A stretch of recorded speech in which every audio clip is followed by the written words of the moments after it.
Okay, we're live. All right, good afternoon and welcome to the House Environment Committee. This afternoon, we are going to be walking through H 146, an act relating to the administration and enforcement of agricultural water quality requirements in the state. It's our legislative counsel, Michael O'Grady. So this bill has been introduced by me, and it is some semblance of this bill actually has been introduced. Oh, I don't know, Michael, over how many the past biennia? 6 years, maybe? Yeah, 6 years. Okay, so this H 146. And it's proposing to transfer from the Secretary of Agriculture Agency to the Secretary of Natural Resources the authority to administer and enforce water quality requirements on farms in Vermont. It is a bill that has been brought together by some of the advocates who were part of the petition to the EPA. And I've invited them to be here in the room to help answer questions. I mean, they will testify at a different time, but they're here today to help if we have questions that our council cannot answer for us. Elena Mahali joins us by Zoom, and Jared Carpenter is here in the room with us. And I'd like to take a moment to introduce also our liaison from the Agriculture Committee, Representative Nelson, who joins us at the back. And since I've hit everyone else, let us know who you are. My name is Matt Sorensen. I'm an intern for Representative Hanka. Yeah. Great. All right, welcome. I think that's everyone. So we're ready to go. This is Michael O'Grady with Legislative Counsel. Before I start walking through the substance of the bill, just reframe where we are. So a few weeks ago, I talked to you about how the Federal Clean Water Act requires EPA and delegated states to permit certain specific discharges. And one of those discharges that requires what's called a National Pollutant Discharge Elimination System permit, a NPDES permit, is any discharge from a concentrated animal feeding operation, except for agricultural stormwater discharge. So Vermont is a delegated state agency for the purposes of issuing NPDES permits. They do have at ANR a CAFO permit program. It has one person. It hasn't issued a CAFO permit in about 15 years of its existence. And that's because at the Agency of Agriculture, there is an agricultural water quality program that is designed to prohibit or prevent any discharges to waters. And that's important because the Federal Clean Water Act, the NPDES permit or any NPDES permit is really when you have an actual discharge. Courts have said, Waterkeeper Alliance said that you can only require, EPA can only require that permit when there's an actual discharge. So the Agency of Agriculture has been running a program since about 2004 where farms are prohibited from having a discharge, and they have to get a, depending on their size, small farm permit, a medium farm permit, or a large farm permit. Small farms, it's not really a permit, it's a certification. They certify annually that they're meeting the RAPs. Well, EPA, at the behest of the petition from the environmental advocates, and even before then, because the environmental advocates petitioned years ago as well, to say that the state agricultural water quality program was not meeting NPDES standards. And EPA agreed with that petition, and this past year said that ANR needs to fix that. And they gave ANR basically a 6 to 7 point bullet list of what needs to be addressed. ANR responded with their proposed corrective actions, which generally addressed each of the 6 or 7 bullets. EPA said, we want more information about your proposal. The proposal from the administration is is for A&R to seek from you legislative changes that will address the authority issues and some of the inconsistencies between state statute and federal statute to allow the Agency of Natural Resources to more affirmatively administer the CAFO program, NIPIS program. Then they committed to inspecting farms, reviewing nutrient management plans, making nutrient management plans public, and they proposed to do that over a course of 4 years. And so that's one way that is being proposed to address EPA's objection to the state's NIPD's CAPO program. The other way is what the advocates are proposing in this bill. And instead of maintaining the two programs at the agency and strengthening A&R's authority, it would move everything about permitting over from Agency of Ag to A&R. The Agency of Ag would still maintain assistance programs because USDA through NRCS provides assistance to state agricultural agencies when there's cost share, et cetera, et cetera. So that would still be maintained. And there's a couple of other ag water quality assistance programs there. Everything else over to A&R, time frame for doing it. Bill doesn't speak to staff, but that's one thing you're probably going to have to think about. And so that's generally what the bill does.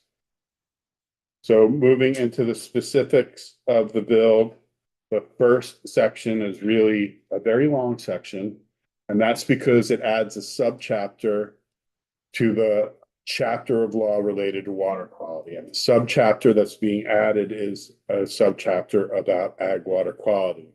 The purpose of that subchapter is to prevent waste, agricultural waste, from entering the water of the state and for the state to comply with the Clean Water Act requirements for permitting CAFOs. There's a definition section. It's fairly long. One of the things you have to focus on is what is being regulated as a discharge, what is going out into water that's regulated. And that the first thing you'll see is page 2, line 6. It's ag waste. It's those things that are determined by the secretary to be harmful to groundwater or waters of the state. Now, you might stop yourself and say groundwater. Why does it say groundwater? I thought the Clean Water Act was about surface water. And that's true, but over time in the ag program at the Agency of Agriculture, you have added certain groundwater requirements in that program, and they are coming over too.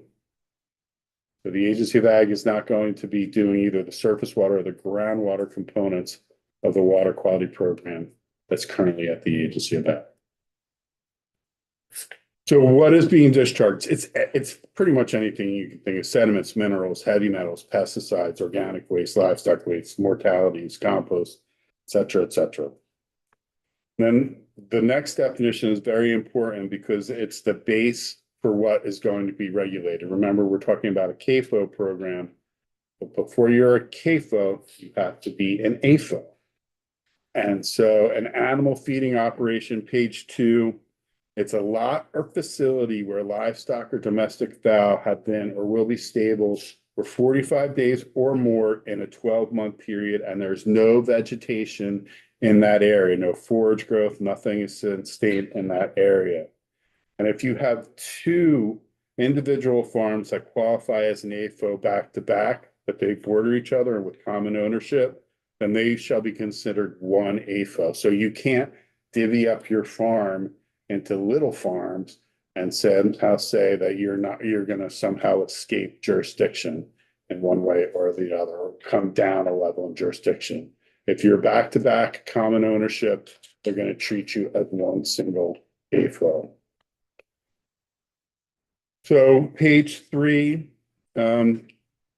definition of concentrated animal feeding operation. It's a large, a medium CAFO, or a small CAFO. We're going to get to each of those definitions individually. You come to what a discharge permit is.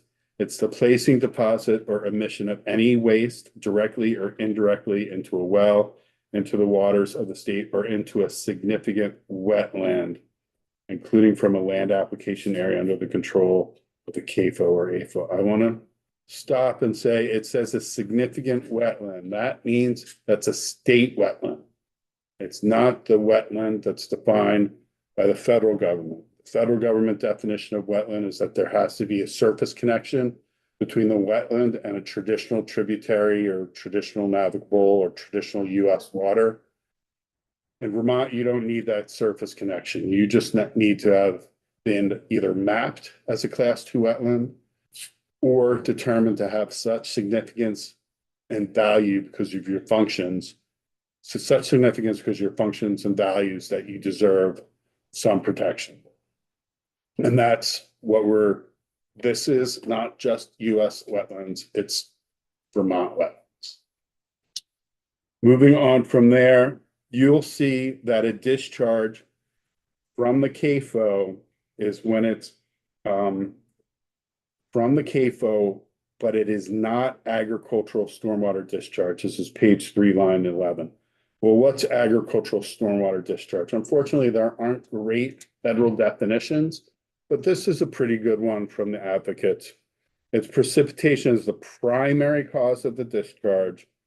The discharge is not from some management or other issue that is unrelated to precipitation. So precipitation is the primary cause. The waste discharge is manure, litter, or processed wastewater. You might want to think about dairy byproducts being added there because the feds allow dairy byproducts, and dairy byproducts can go into manure ponds right now. And so think about that, adding dairy byproducts right there. And the CAFO or AFO land applied to discharge manure, litter, or processed wastewater in accordance with the nutrient management plan that meets the requirements of section 1364. 1364 is a requirement that it be an NRCS 590 plan, and we'll get to that when we get to that.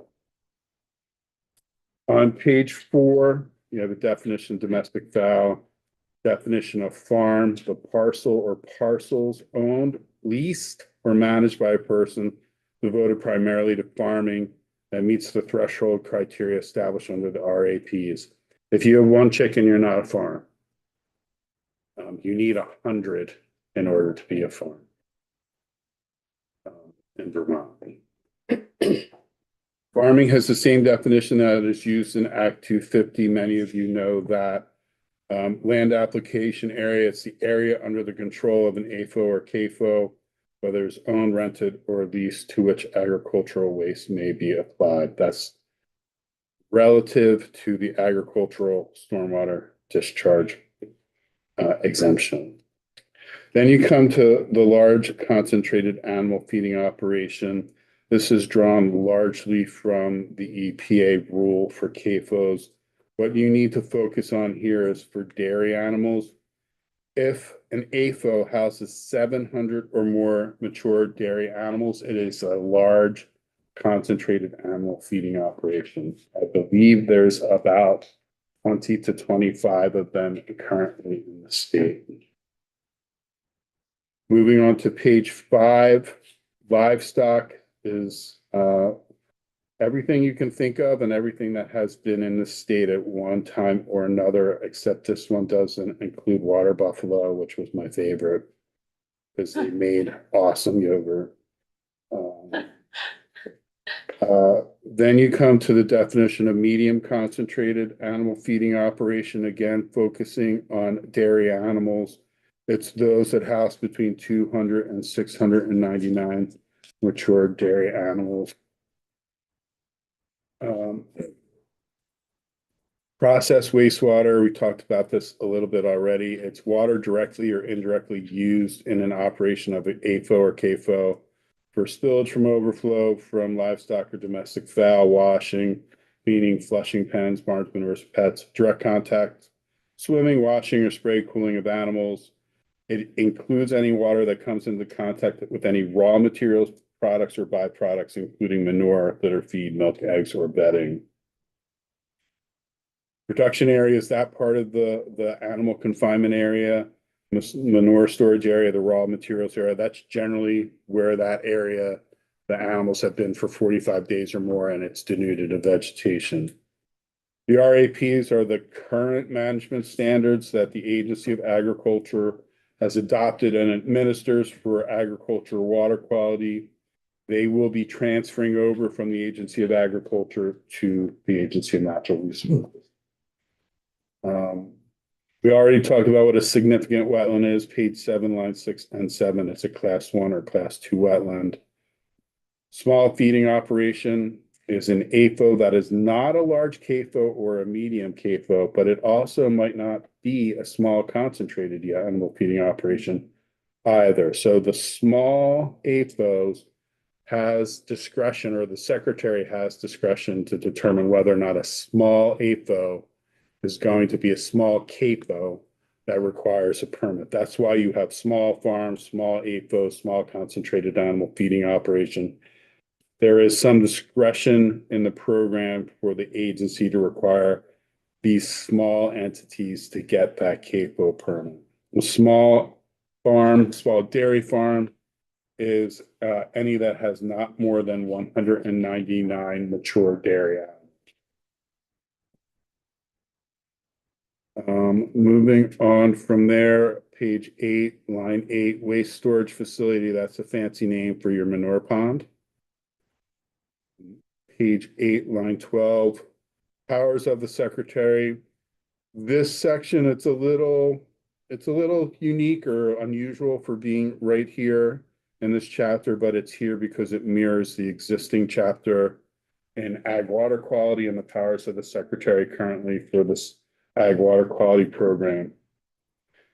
And it says that the Secretary of Natural Resources can amend rules to carry out the program. He or she can delegate the requirements of the program to employees.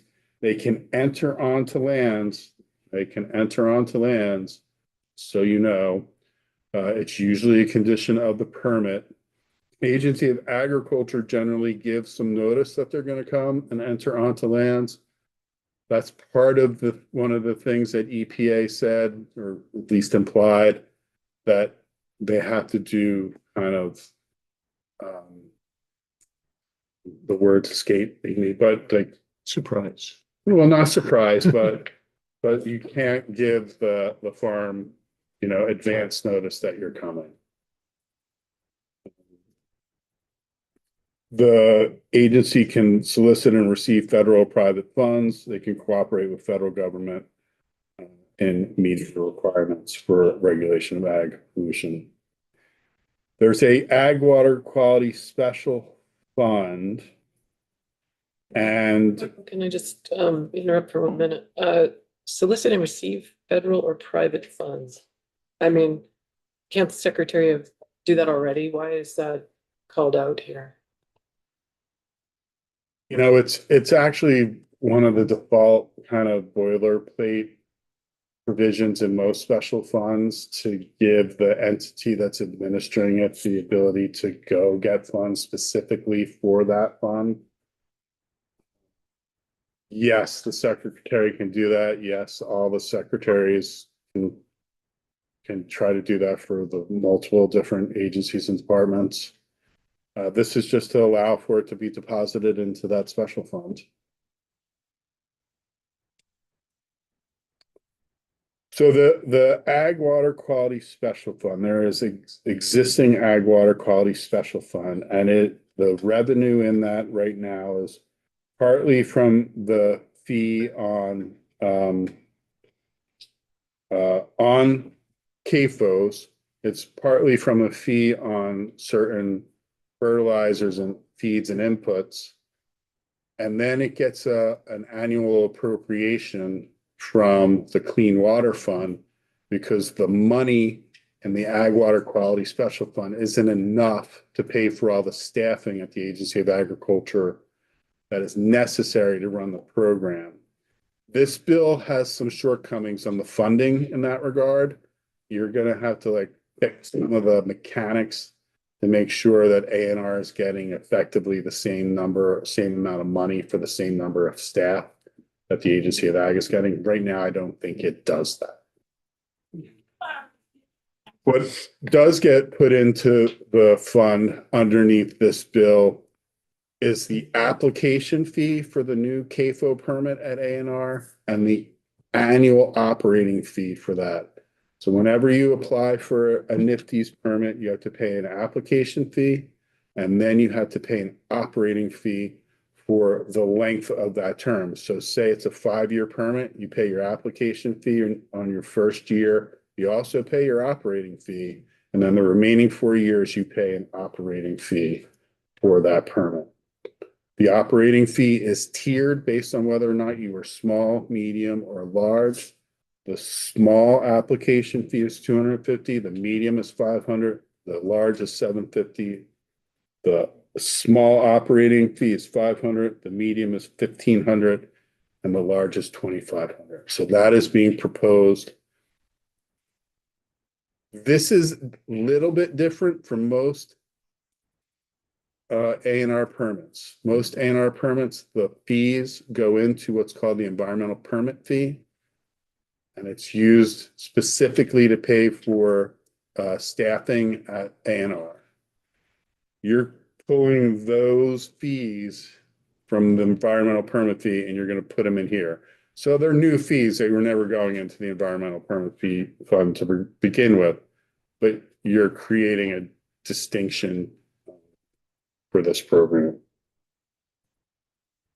So the money has to be used for implementation and administration of the ag water quality programs. And then you come to page 9, line 18, section 1355. The Agency of Natural Resources may inspect any farm at any time to carry out the provisions of this chapter. Remember, they can enter onto lands. After July 1, 2027, the Secretary shall inspect each large farm annually, each medium CAFO, and each small CAFO not less frequently than once every 3 years. Each small AFO, that's not a small CAFO, every 5 years, and each small farm, that's not an AFO, every 7 years. Basically, they're just going to certify every 7 years. And then the agency can inspect any farm that discharges to waters that contaminates groundwater, drinking water, that violates the RAPs, that violates the BMPs, or that violate a permit within 6 months after discharge. Whenever there's a discharge, they're supposed to respond, and within 6 months, they have to inspect that farm. So then you'll see on page 10, line 13, when a CAFO permit is required after January 1, 2029, no person shall operate a large CAFO, a medium CAFO, or a small CAFO without a CAFO permit issued by the Secretary. The Secretary may require the owner or operator of a large CAFO or medium CAFO or a small CAFO to apply for a CAFO permit at any time. The Secretary may issue CAFO permits as individual or general permits. You all know what a general permit is.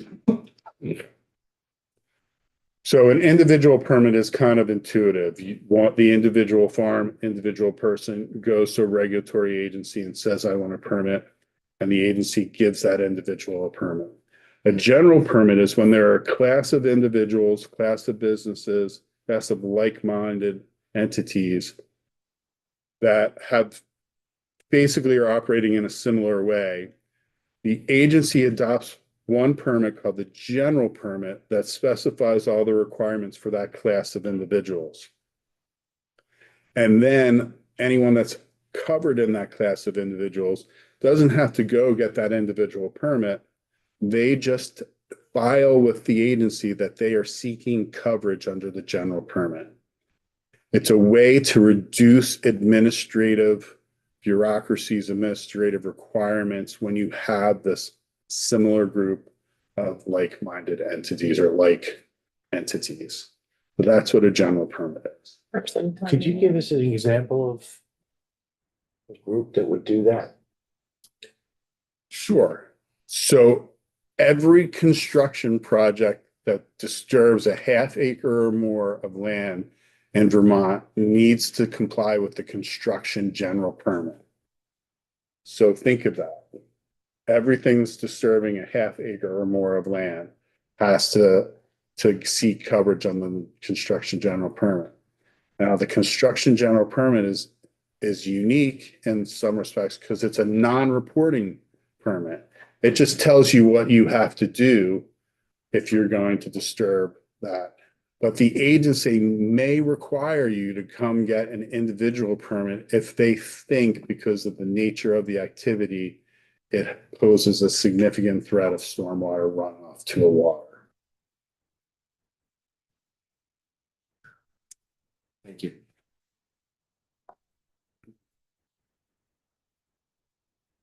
On page 11, A&R may require the owner or operator of a medium CAFO or small CAFO covered by a general permit to apply for an individual.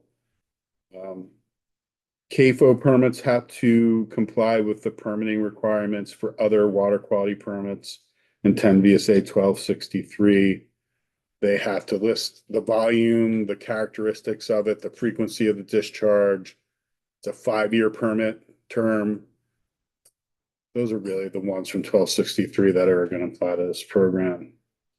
They have to satisfy all requirements applicable to NIFTY's permits for CAFOs under federal regulation, including the requirements of 40 CFR Parts 122 and 40 CFR Part 412.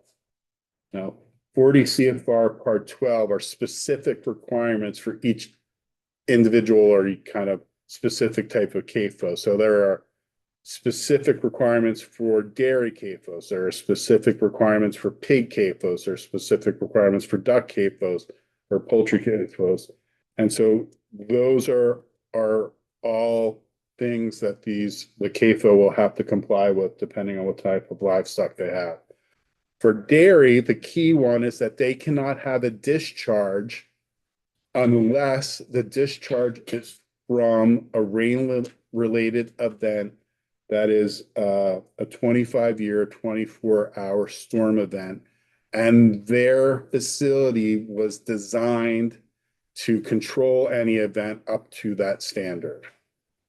So remember, current ag program, no discharge, but there are actual discharges.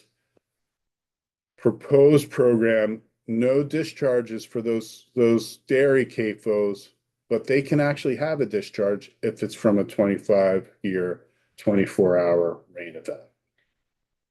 How is that defined? That's pretty much what it is, 24-hour rain event. It's I can get you the definition. It's hard to sum up. And who determines that? That's going to be the regulator. Yeah, Representative Austin. Yes, I'm just a little bit wondering about the secretary being able to go on someone's property without announcing that they're coming. And so are all these regulations what they can be looking for when they enter someone's property without letting a farmer know that they're coming? So basically what's going to be part of their permit is the requirement that when the agency arrives for an inspection, that the farmer will allow them on their farm, or else that will be a violation. There is something, an exception to probable cause called the administrative exception, where you're an administrative agency implementing or enforcing a program where the regulated entity has an expectation that you will be supervising their activity. That's effectively what we're talking about here. Okay. Representative Bartholomew. The stuff you were just saying about the permit of allowing discharge if it's a 25-year, where is that? That is in the cross-referenced 40 CFR Part 412 online, page 11, line 9. Thank you. So these CAFO permits are also going to require that all the farms comply with the RAPs, that they comply with best management practices when required by the secretary, and we'll get to them in a minute. And then the terms of a nutrient management plan that meets the minimum requirements of section 1364. Again, that's an NRCS standard. And then any other terms or conditions that the secretary considers necessary to prevent ag waste from entering groundwater or water. So CAFO permits are public, and these permits will be public as well. And the secretary shall make them available on the agency's website, and the secretary shall plot the location of any CAFO permit on the Vermont Natural Resources Atlas or similar platform. So those farms that are CAFOs will be on the A&R Natural Resources Atlas. Then you come to page 12, line 3. This is where the authority over small concentrated feeding operations is addressed. Remember, not all small AFOs are CAFOs. So the secretary shall designate a small AFO as a small CAFO upon determining that the small AFO is a significant contributor of pollutants to waters of the state. Secretary cannot find that they're a significant contributor unless they've conducted an on-site inspection and the small AFO is discharging into waters of the state through a ditch, drainage system, flushing system, or other man-made device. And then the pollutants are discharged directly into waters of the state that originate outside the facility and pass over, across, or through the facility, otherwise come into direct contact with the animals. That's language that's pretty much from the Federal Clean Water Act. The secretary may determine that a small AFO is a significant contributor of pollutants to waters of the state after considering the following: the size of the AFO, the amount of waste reaching waters, groundwater, drinking water, the location of the AFO relative to waters, the means of conveyance of waste to groundwater or waters of the state, slope, vegetation, rainfall, and other factors, the small CAFO's record of compliance, and other relevant factors. The secretary is transferred the authority to administer and enforce water quality requirements for large farms, medium farms, and small farms, and the rules and permits related to them, as those rules existed on July 1, 2027. On page 14, the Secretary of Natural Resources may amend any of those rules at any time in accordance with the Administrative Procedure Act. And not later than January 1, 2021, the Secretary shall replace the large farm and medium farm rules pursuant to this section. Now, I don't know if they really need to replace them, because what they're directed to do on page 14, line 6, sub D, is what's already done. And especially when you get to the RAPs and the directive to what goes into the RAPs, that's already what's in the RAP. So you might not need to readopt the rules. But if under this, once it reaches January 1, 2029, the rules have to address program administration, enforcement, management of ag waste, setback standards, and citing, prevention of trespass and public nuisance. The secretary shall establish a process under which the agency shall receive, investigate, and respond to a complaint that a CAFO or AFO has ag waste that's crossed boundaries, entered drinking water, or entered the groundwater or waters of the state. Generally, right now, whenever the Agency of Agriculture gets a complaint, they send somebody out to investigate it. That will probably be the expectation for the A&R program as well. So page 15, small farm certification. If you're not a small CAFO and you're a small farm, again, not a small AFO, not a small CAFO, you submit to the Secretary a form certifying that you are complying with the RAPs on January 1, 2027, and every 3 years thereafter. There is already a small farm certification program at the Agency of Ag. It's actually an annual certification. This will give those small farms a little bit extra time for certification. Secretary may require any person who owns or operates a farm to obtain a permit or submit a small farm certification. If the permit is not required to obtain a permit or a certification. If the farm poses a threat of discharge to waters of the state or a threat of contamination to groundwater drinking. So that's like, if you have a vegetable farm, you don't even have livestock, but for some reason you're discharging, then they can require you to get a permit or to start to certify that you meet the RAPs. This is not strictly livestock. It's about those farms that pose a threat to surface water. So a vegetable farm can be brought into this program. Representative Bartholomew, then Tagliamia. Going back a bit where it says secretary in consultation with Secretary of Agriculture. If they don't agree, who wins? When The it's- Secretary of Natural Resources is the administrator of the program and would be the one that would control. Thank you. Representative Tagliamia. Getting back a little bit to what Representative Austin asked, how do we address in this a possible landowner dispute where there is a complaint and it's a persistent complaint and we run into basically a right to farm issue? Are there limited to a number of inspections that someone will be subject to, especially if it's cross property line dispute or adjoining neighbors just in a dispute, and this process is being used as leverage against an operation? There's nothing currently in the bill that would limit the number of inspections, limit the number of complaints a person could bring against a farm. That dynamic is, although not frequent, it has occurred. And the right to farm doesn't specifically prevent that. The right to farm law in Vermont only applies when a nuisance suit is brought. So you don't really get to right to farm until you're in court.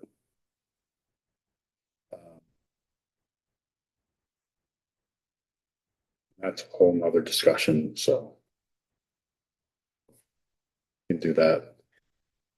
We may need to.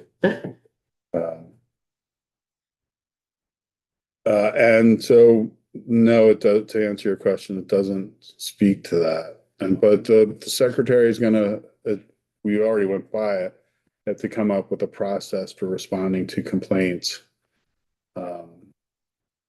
So there should be opportunity for that, but there's also requirements under one of the other things that was cross-referenced whenever a state is responding or a state is administering a NPDES permit, they're supposed to respond to all complaints of a violation of the NPDES permit. So they're supposed to go out and look whenever there's a complaint. Under current law. Under the current federal NPDES regulations for states that are delegated to administer a NPDES program, yes, which is this. Representative North. Just want to make sure I'm clear on the meaning of discharge. We have a rain event up to a 25-year, 24-hour rain event. Does that mean all of the water that fell on the entire property of the farm has to stay on that farm? None of it can exit the farm boundary? All of the water that falls on your production area needs to be controlled. So you either need to divert it so it doesn't mingle with the waste in the production area, doesn't contact the animals, doesn't flow from outside the production area through the production area. You have to control that water so that it doesn't go directly into a surface water from the production area. So the discharge is just from the production area, Wait, not the wait, farm. Really? So the definition of discharge is you can't have that direct from the production area unless it's agricultural stormwater discharge. agricultural stormwater discharge is when you are away from the production area and you are land applying nutrients, manure, etc., to your land. It is not a discharge if you are applying according to site-specific conditions, which the courts and EPA has refined to meaning you are applying according to a nutrient management plan. So if they are out there away from their production area, applying according to their nutrient management plan, and there's a rain event, not a discharge. If they're out there applying and it doesn't comply with their nutrient management plan, discharge. And anything that leaves the production area is discharged by definition. If it's entering the water through a conveyance or other man-made conveyance, a ditch, pipe, etc., other man-made conveyance. How else would it leave? At non-point, it's overland flow. But there's, It's just a smooth, even flow out of the production area. the thing, if you've ever been on the production areas, they're slightly raised from the rest of the property. There's usually something around them, gravel or whatnot, to kind of control the stormwater. If that somehow made it into a surface water, then that would be a direct discharge.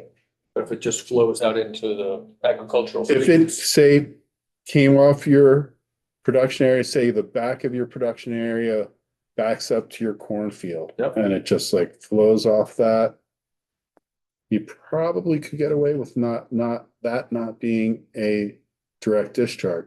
But the Agency of Ag has been working with farms to control all of that, to keep it diverted from the production area, so it never mingles and never has a waste in it that would qualify as a discharge. Richard. I think my question is actually for Chairman Sheldon. And I'm way back at the beginning. I'm just wondering why you felt it was necessary to transfer oversight from the Secretary of Agriculture to the Secretary of Natural Resources. I'm trying to understand what the reasoning was behind that. Yeah, Michael looks excited to answer this question. I'll let him make it, but yeah. You have to realize that there's two components to the program. There's the EPA. To the bill, you mean, or the program? The program. Okay. Like, think of ag water quality right now as a house, but it's a duplex, right? On one side, you've got A&R, and they are right now required to do the NIPD's CAFO permitting. But nobody lives there right now. Another empty house in Vermont. And over here, you have what is called the agricultural water quality, or the non-point source ag water quality program, run by the Agency of Agriculture, and it prohibits farms from having a point source discharge. But EPA is saying, and the reality is, there are point source discharges that should live in the other side of the house, that should live with A&R, that should be permitted by A&R. And that you have to take those out of this side of the house and put them over there and regulate them properly. And what the advocates are saying is, oh, no, you've got to bring all of them over into the A&R house and leave the ag house empty. But that's not what the administration has said. The administration has said, just take the things that have to be in the NIPD's program and put them in the NIPD's program. Leave the things that don't have to be in the NIPD's program in the Agency of Ag program. Which one you do, who lives in which house, that's up to you. Although I guess I appreciate the analogy, but we're not leaving it empty on the ag side. There's plenty they do for water quality. For permitting, you're taking everything out of the ag house and putting in, Right. in this bill. And broadly, the thinking is that, you know, the Agency of Agriculture does many great things to support our farmers, but the Agency of Natural Resources job is actually to protect our water quality. And that it is a role for them to be doing the enforcement part of this. Representative Tagliavia.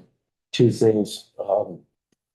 First, with regard to the duplex in the house and which side is under what control. You mentioned advocating for being on A and R side. Are farmers some of those advocates? I can't say. I don't know who is all involved with the environmental advocates. I can't say. And then just one comment, I don't think it's, or I'm gonna mention it. I'm not a farmer myself, but I know plenty of farmers and they are worried about water quality. So I just wanted to put that out there. And they are concerned about it. Absolutely. Okay. And anecdotally, I do know that some of them would like more clarity on this, that they feel this may provide them.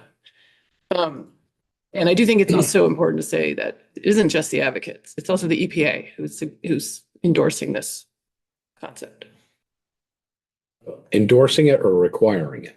Well, it's. As you said, they're Process- requiring it. Well, They're requiring that. There's a big difference. They're requiring certain aspects be done by that requiring that anything that's a CAFO NIPDES is done by A&R. Okay. That's a requirement. Whether or not the whole program comes over, that's a preference. well, I will say it's still in negotiation. So the Agency of Natural Resources is still communicating with the EPA over their proposal and in the process of providing clarification to the EPA now. Thank you. Representative So Austin. is this in response to the letter that the EPA sent to the ANR saying it's not being managed the way we want it to be managed in Yes. terms of water quality? And then that's why the shift occurred. That's why we're looking at this, because the EPA has said they want to see some guidance from the legislature.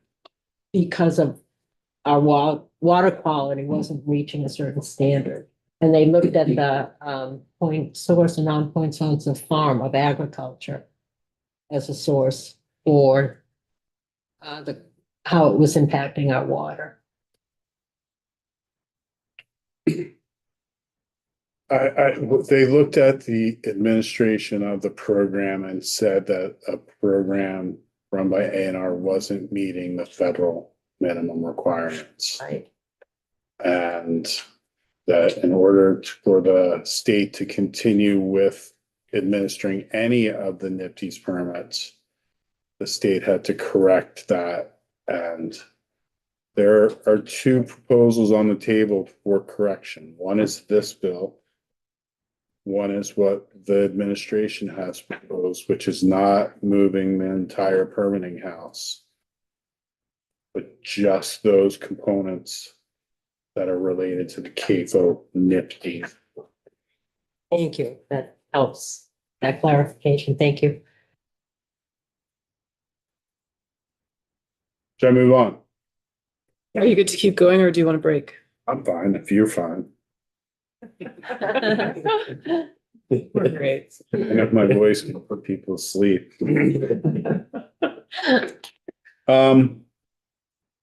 So when the Agency of Ag goes out to a small farm that's not an AFO or CAFO, they can identify issues on that farm that need to be fixed.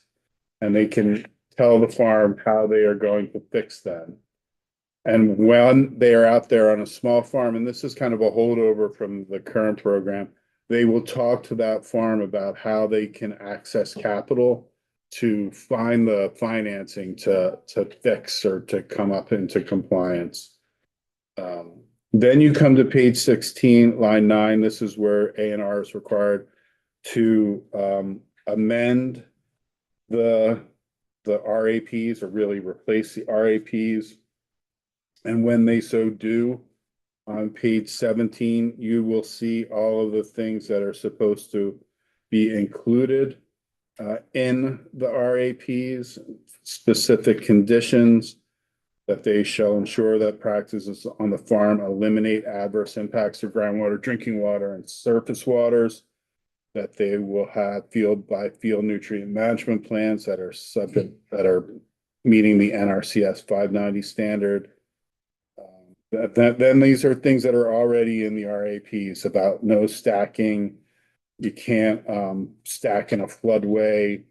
You have to store your fertilizer and nutrients in a certain way, 200 feet from a private well or within 200 feet of a water. It'll talk about how you construct your barnyards and your waste management systems. Bottom of page 18, line 19, RAPs require cropland to be managed to 1 T. T is the max average of annual soil loss expressed as a ton per year that can be lost on a field and still maintain productive crops. And you're like, what does that mean? And that's what it means. Soil loss. There's a tool called Russell on page 19, line 1, that they use to determine T on a field.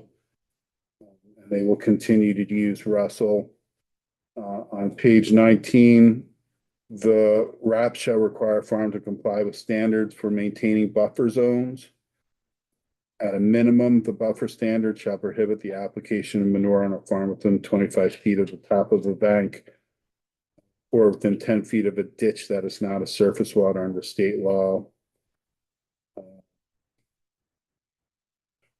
They will regulate in a manner consistent with the agency's flood hazard area and river corridor rules.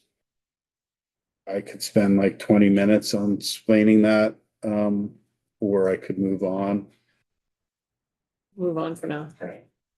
They shall establish standards for excluding livestock from waters. They shall establish standards for soil conservation practices. They shall have alternative techniques or practices for compliance by an owner when the owner cannot comply with the requirements of the RAPs. They shall have requirements for subsurface tile drains on farm, including requiring existing subsurface tile drains to comply with the RAPs for subsurface tile drainage upon a determination that compliance is necessary. There are requirements in the current RAPs about subsurface tile drains. Does everyone know what a subsurface tile drain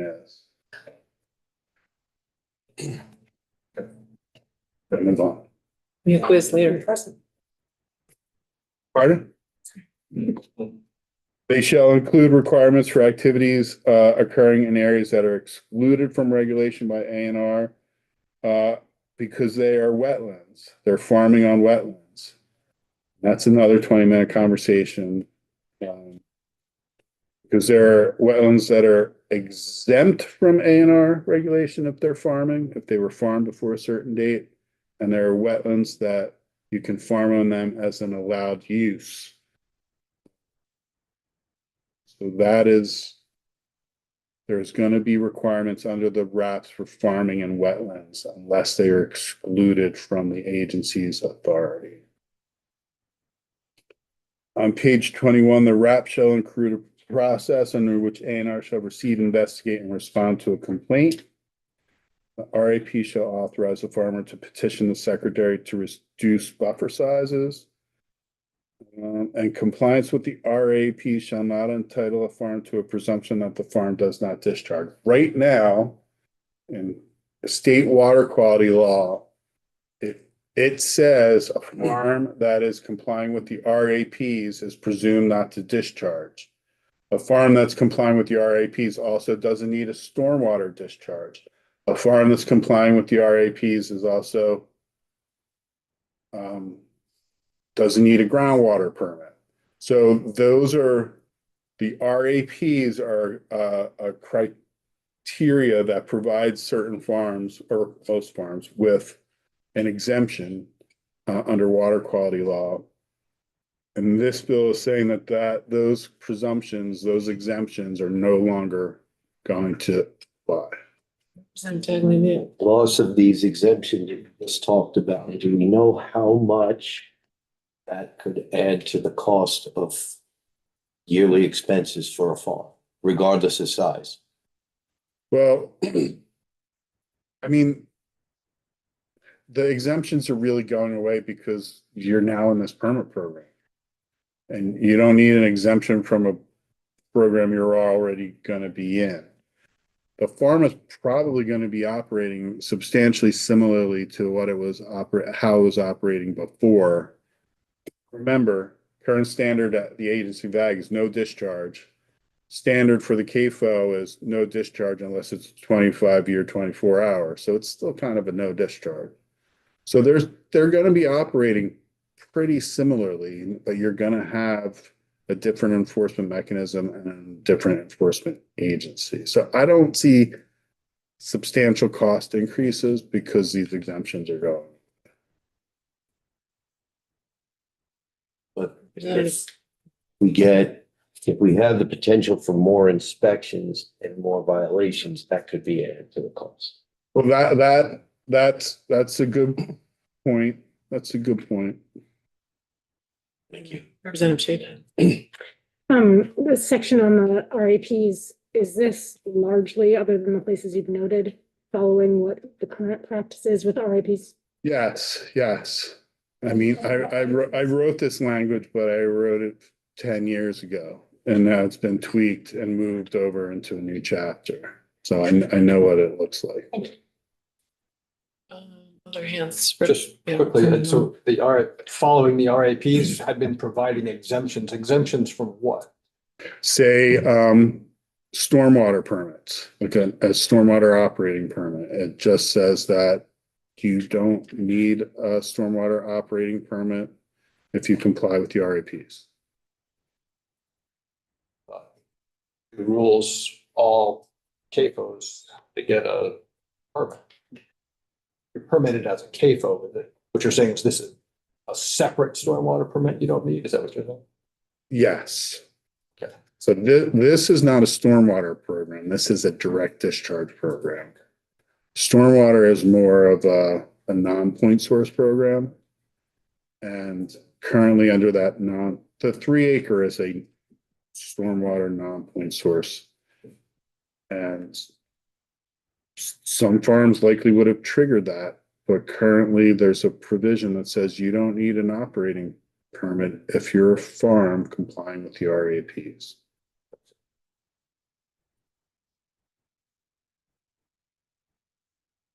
Moving on. So you're now on page 21, line 9, what are called the best management practices. You have the required agricultural practices, now you have the best management practices. Best management practices are thing the secretary required when you are complying with everything. You're complying with your permit, you're complying with the RAPs, you're doing what you're supposed to do, and there's still a water quality issue at your farm. The secretary can require you to do something additional in order to control that water quality issue. Here's an example. Your bunk silo is leaking. You even have a bunk silo high flow, low flow system which collects your leachate. But there's still something from your silo getting into the water. You've done what you're supposed to do. The secretary can say, hey, you need to do something extra there to control that. Not so long ago, when there was a BMP, there had to be resources, financial resources available for the farm to do that. You remove that requirement, and instead, right now, all the secretary needs to do is to, on page 21, line 18, inform the farmer of financial resources that may be available from state or federal sources, private foundation, public charities, or something. So before, if the money wasn't there, you didn't need to do your BMP. Now they just have to tell you where you can go look for your money in order to do the BMP. When you say now in this proposed bill? No, Pardon? in this proposal. Or now, Now. I can't remember how long ago that changed, but it was a while ago, probably 10 years ago. You all probably know that you cannot apply manure on snow or manure on frozen ground, and that's basically defined as between December 15th and April 1st of each year. That program, that prohibition is being transferred from the Agency of Ag to the Agency of Natural Resources.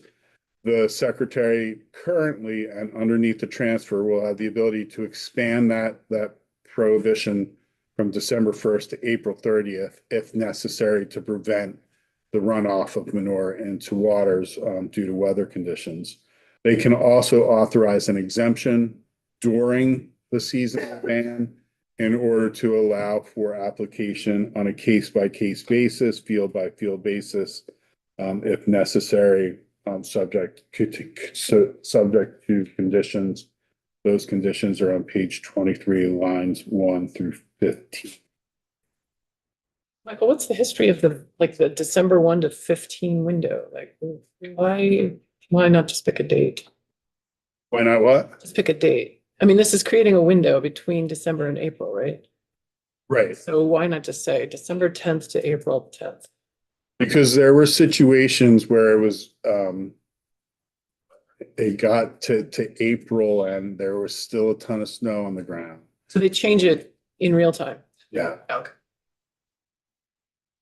Secretary currently has the authority to say, we're extending the ban in this area. It can even say just in this area by an extra 2 weeks, But not past April 30th. past April 30th. And that's because you've now pretty much exhausted the storage capacity, because they're supposed to plan their storage capacity for that seasonal application ban. And if you didn't allow it after that date, they'd all be looking for exemptions. So,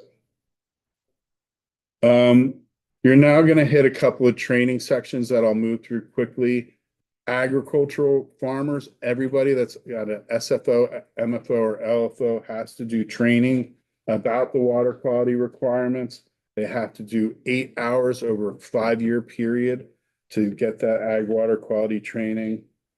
Similarly, on page 25 is not a training requirement. This is the standard for nutrient management plans.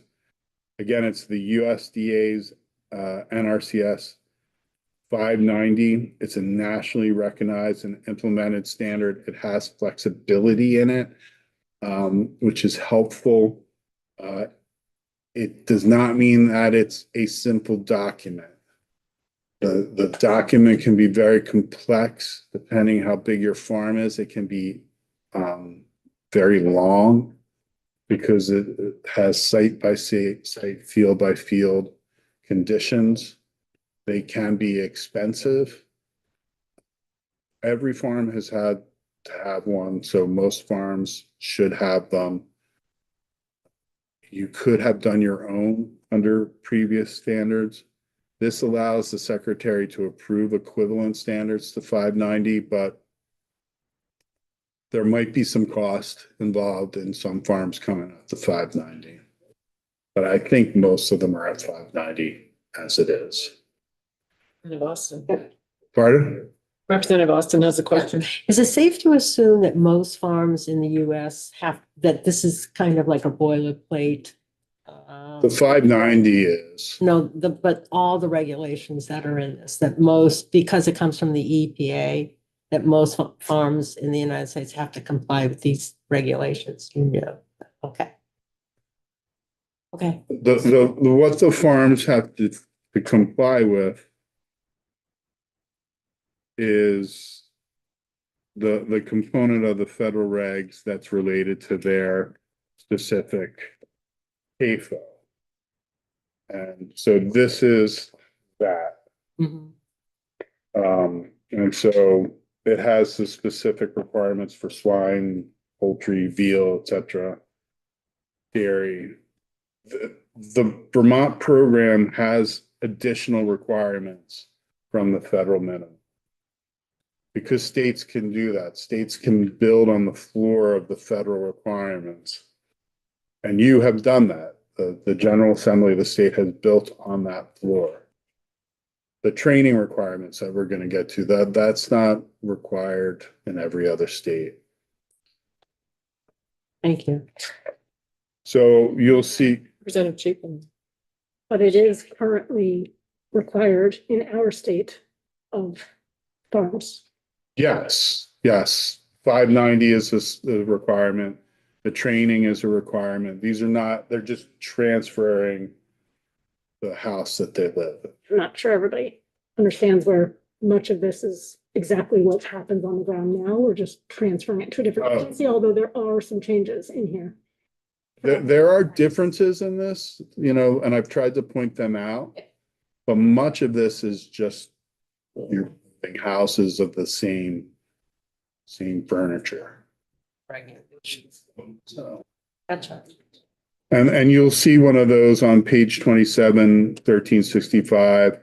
Custom applicators are persons who apply manure, nutrients, et cetera, for compensation. They have to go through training. That is a pretty specific Vermont requirement. It is already a requirement in Vermont. It's just being shifted from the Agency of Ag to the Agency of Natural Resources. The 5-year certification, I think it's still, still 8 hours and 5 years. Same thing on technical service providers on page 28, line 7. These are the people that put together your nutrient management plans or your other resources that help you run your farm. They have to show that they have expertise to do that and get trained in that. That is a current requirement. Again, it's pretty specific. It's not unique to Vermont, but it's something that is not in all 50 states. Page 29, line 7. You all know, there's these things called the basin plans, which the state is required under the Federal Clean Water Act to plan for uses around the different river basins in the state. When there is something in one of those plans that relates to farming, this section gives any person with an interest in an agricultural component the ability to appeal that component of the plan and to have the secretary have a hearing on it. This is pretty much current law, but it was the Secretary of Ag who was doing the plan, the meeting. Now it's the Secretary of Natural Resources. Page 30 is the standards for waste storage facilities. Your manure pond has to be built to NRCS standards. The Secretary can require you to reconstruct it according to NRCS standards. ANR will go out if there's a requirement that your waste storage facility is leaking and or contaminating groundwater. Law says that the agency goes out and does the testing and pays for the testing. And that is existing law. It's just shifting. Yeah. There's currently a program at Agency of Ag, page 31, line 1, where if you're bringing waste onto a farm to put in your digester or to put into your manure pit, you have to identify the Agency of Agriculture of what that waste is and get an approval from the Agency of Agriculture. You'll now need to do that with the Secretary of Natural Resources. And that's the transfer of the program. The remaining 37 pages are basically conforming changes.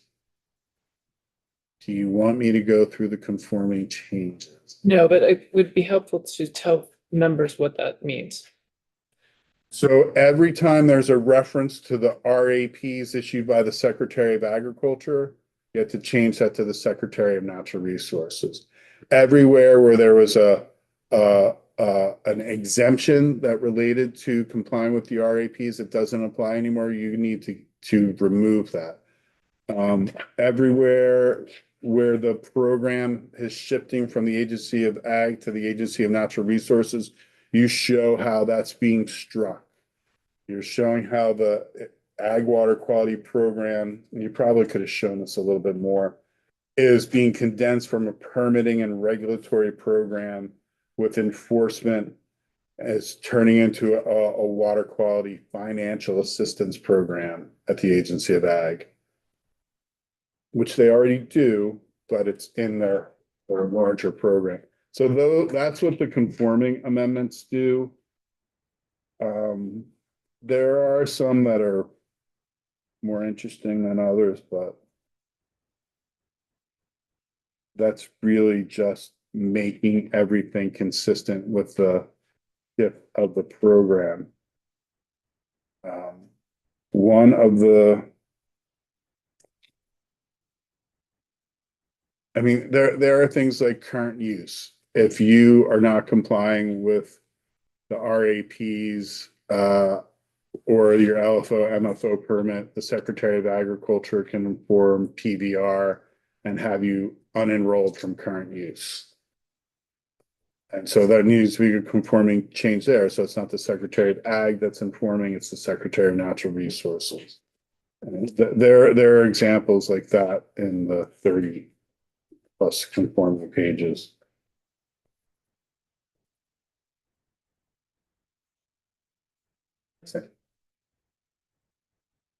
I just want to point out one thing. Well, let's go to page 66. These are, actually, no, let's go to page 63. This is one where you might not want to change houses. So currently farming, the required agricultural practices, including construction of farm structures, is exempt from municipal bylaw regulation, exempt from zoning. What happens is when a farm wants to build a structure, there's a process at the agency where the farmer is supposed to ask the agency, you know, can I build this? How far should I be set back from the road? How far from boundaries, etc. Sometimes farmers don't do that. And what happens is the municipality calls the Agency of Ag to say, is this a farm structure? Or can I regulate it? And the Agency of Agriculture takes a position on whether or not the structure is farming or not. This would shift that decision-making from the Agency of Agriculture to the Agency of Natural Resources. I don't know about that one. This isn't just a water quality issue. This is a land use issue. This is a characteristic of farming issue. So that's one proposal. I'm not sure. You have to think about that one. And then to page 66. This is the permit fee. It's an A&R permit fee. As I said, most A&R permit fees go into the environmental permit fund. Currently, this would not go into the environmental permit fund. It would go into the agricultural water quality special fund. And on page 67, there's transition. All pending enforcement actions by the Agency of Ag are transferred to Natural Resources. Any previous enforcement action by the Agency of Ag does not preclude A&R from bringing another one. All monies in the Ag Water Quality Special Fund shall be deposited in the new one. And then the MOU between the two agencies regarding enforcement of ag water quality laws is rescinded. You don't need it anymore under this bill. And then you give on page 68, line 6, section 25, you give Ledge Council to make changes whenever there's a Secretary of Ag reference. That should be Agency of Natural Resources reference. And that's the bill. So, Michael, kind of got elected when this was in process already. And so if you could just tell us what you remember and know about why we landed where we did the first time around with AAFM being the enforcer, be helpful. So the Agency of Agriculture has had a non-point source pollution program since the eighties. In around that time frame. And they were trying to work with farmers for decades on how to control pollutants waste from leaving farms and entering waters. At that same time, EPA was ramping up or being forced to ramp up its NIPD's permit for farm concentrated animal feeding operations. There was some litigation, petitions, et cetera, that led to a rulemaking by EPA in 2001 to 2003, came finalized in 2004, which required all farms to comply with a concentrated animal feeding operation rule. And at that time, it was just if you were a concentrated animal feeding operation, you needed to get the permit. Not that you had an actual one, you had the potential. And that was litigated in the Second Circuit, Waterkeeper, and the Second Circuit said, no, you need to have an actual discharge. And that meant the EPA revised their rule. And in the revised rule in 2004, there was a preamble. The preamble to the federal agency rules is supposed to be a common person summary of what the rule does, except they're like 40 pages long for like a page and a half rule. This preamble said the EPA encourages states to use non-regulatory programs such as Agency of Agriculture programs to help farms avoid needing a NIPD's permit. And at that point, we realized avoid needing a NIPD's permit means don't have a discharge. And back then, I don't know if many of you will, Ellie, you might, there was this guy at the Agency of Ag, Phil Benedict, who was like Yoda. He would say something to you all and you would do it. And he came in and said, we can do this, but let's do it at the Agency of Ag. Look, EPA says we can do it at the Agency of Ag. See their preamble. Let's do it that way. We still need to give A&R some CAFO permit authority, which you did. And that's how the program happened. But when we were doing our work in the mid, before 2015, 16, when we passed this, was there debate, discussion about where to house it? There's always been debate, discussion. Where I was in the Pro Tem's office in 2004, I had just done the stormwater, fought the stormwater wars. We had ended the stormwater wars, I thought. And Ben Huffman, the truck driving Outledge Council, had to take a load out to Arizona.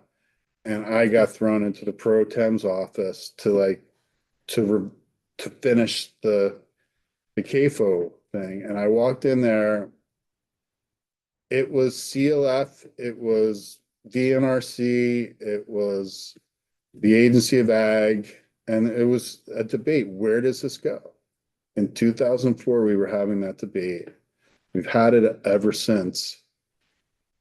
In 2014, 2015, I think what was different is that there was the Lake Champlain TMDL and the state needed to define its load reductions and how it was going to meet those load reductions.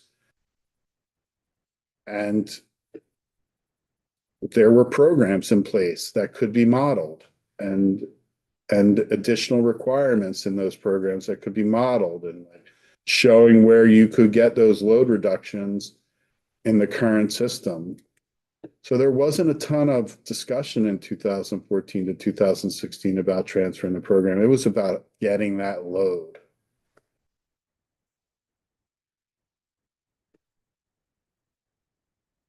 Madam Chapin, did you have some? Yeah, to change the topic a little bit, I might be missing something, but one of the big changes I see here is in the way non-animal operations are treated. It looks like they all fall under small farm. Might be a little bit offensive. Number of farmers, but beyond that, I'm just trying to understand, aren't they right now subject to the reps, but under here, they are not? They are subject to the RAPs if they meet the regulatory thresholds, and it's a very low threshold. I think it's $2,000 from the sale of crops per year. They're required to meet that, and generally, I think they'll continue to be regulated as that small farm. But with some additional authority for A&R to require them to become a small AFO or a small KFO. So is there nutrient, vegetable operations that are, hundreds and hundreds of acres and don't have animals of substantial numbers on the farm are also bringing significant fertilizer and. We need a nutrient management plan. So what is changing for that group of farms?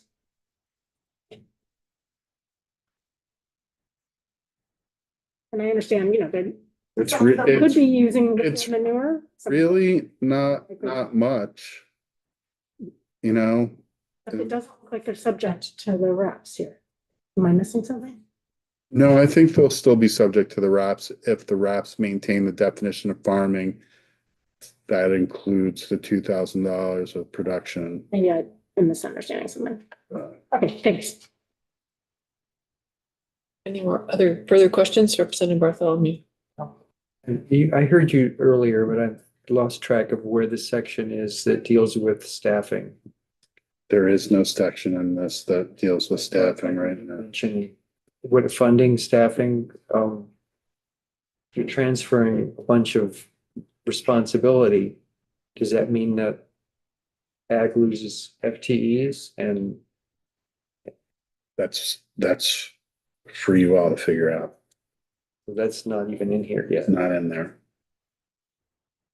And the person I use as an example of how it might be difficult is Rob Achilles. Rob is the head engineer in the water quality program. He helps farms navigate financial assistance, but he also helps, when there's an issue on a farm, he might be somebody that's consulted, like, how do we fix this issue?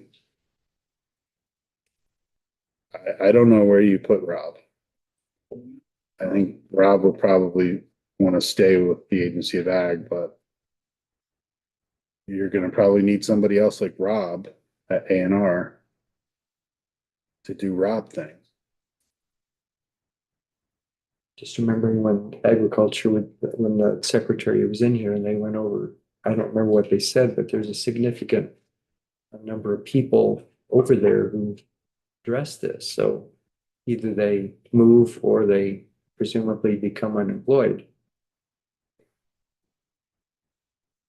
And I am not the labor guy. I don't know what that means for the classified employee. I don't know what rights they have and reduction of force rights. I don't know that. Who's the labor guy? It's not a guy. It's Sophie Zotny. She's new. Oh, that's right. Interesting. All right, any further questions? I just have one question. Representative Austin? So this is all a result of the EPA saying that the regulations from agriculture is now moved to the ANR. Is that correct? And so I'm just wondering, out in the community, out in Vermont, how are farmers or the agricultural community, how are they responding to this? I think they're very anxious. I think, change is hard for anyone. And this is potentially a significant change. The Agency of Agriculture works with them. The Agency of Agriculture has an enforcement process that is in statute that says they write the farm a letter and says, hey, this is what you're doing wrong. You have some time to figure out how to do it.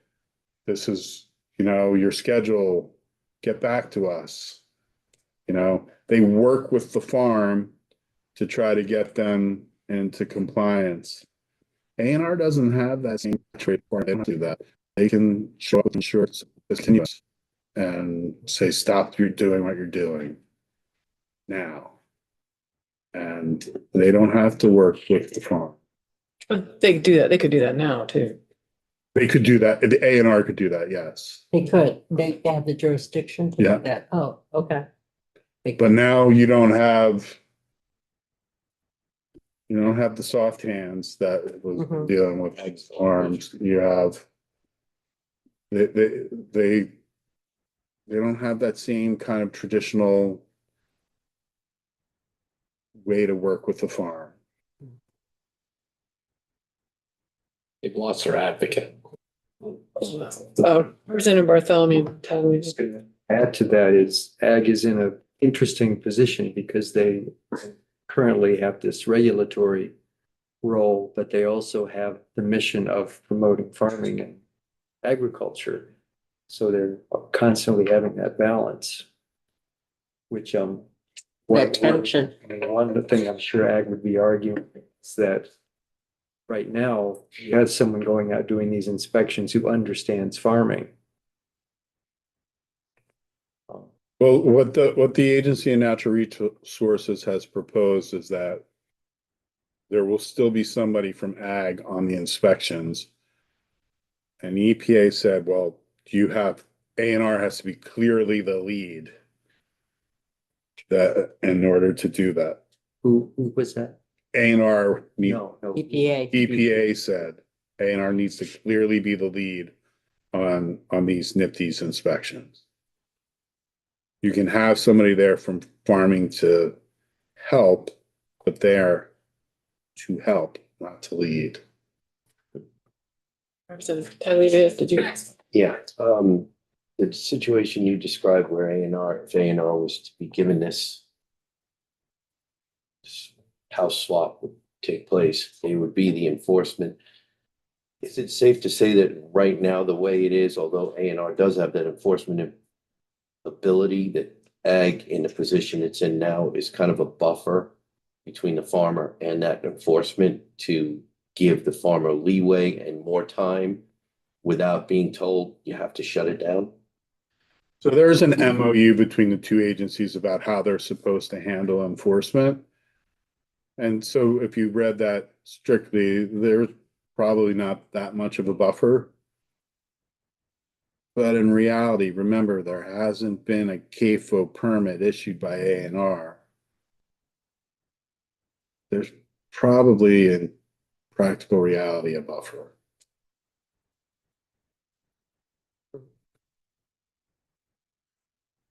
Thank you, Michael. Thank you. Thank you. So members, this is the beginning of this conversation. It's my understanding that we will also be seeing a bill from the Agency of Natural Resources at some point that would be an alternate to this. So stay tuned for more on this conversation. And with that, we will adjourn for the afternoon and